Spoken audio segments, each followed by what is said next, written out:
المورد الثالث الحكم بجواز الشهادة الثالثة في التشهد في داخل الصلاة، تشهد وفي تشهد التسليم أيضا الختام، التشهد الوسطي والتشهد الأخير. بالرغم من وجود طبعا روايات على هذا المعنى، أكو روايات عديدة وأكو سيرة عند بعض الصحابة على هذا، بس لو افترضنا أن الروايات غير تامة مناقش فيها، السيرة هم مناقش فيها، دليل لفظي ما عندنا، يكفينا مذاق الشرع في حبه لدمج الشهادة لله بالوحدانية، والشهادة للنبي بالنبوة، والشهادة لأمير المؤمنين بالولاية.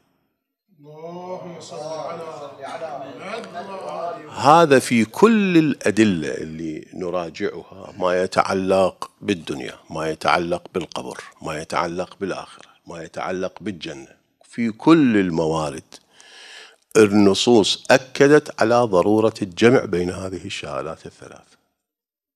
فلو قيل في مورد أن الله عز وجل يأمر بالإتيان بالشهادة لله بالوحدانية والشهادة للنبي بالنبوة دون الشهادة لأمير المؤمنين بالولاية، شوف هذه شيء من التناقض فيها. كل من يحيط علم بالنصوص الواردة في الشريعة يفهم وقوع هذا التناقض، يدرك وقوع هذا التناقض.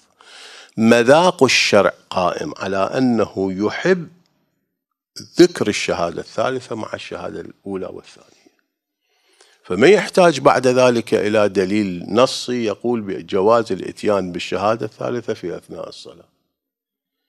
تشريع هم ما يلزم لي، البعض يقول هذا تشريع ويوجب البطلان، هذا ليس بتشريع، هذا درك لمحبة الشرع لهذا الأمر. التشريع من دون درك هذا المذاق، من دون درك المحبوبية.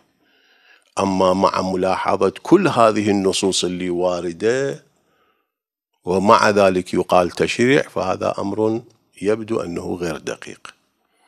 فالشهادة الثالثة الحكم بجواز الإتيان بالشهادة الثالثة في التشهد الوسطي والتشهد الأخير يعرف من مذاق الشرع. مذاق الشرع يعطي هذه الصلاحية في الإتيان. زين، إذن صار عندنا 4 موارد لإدراك الملاكات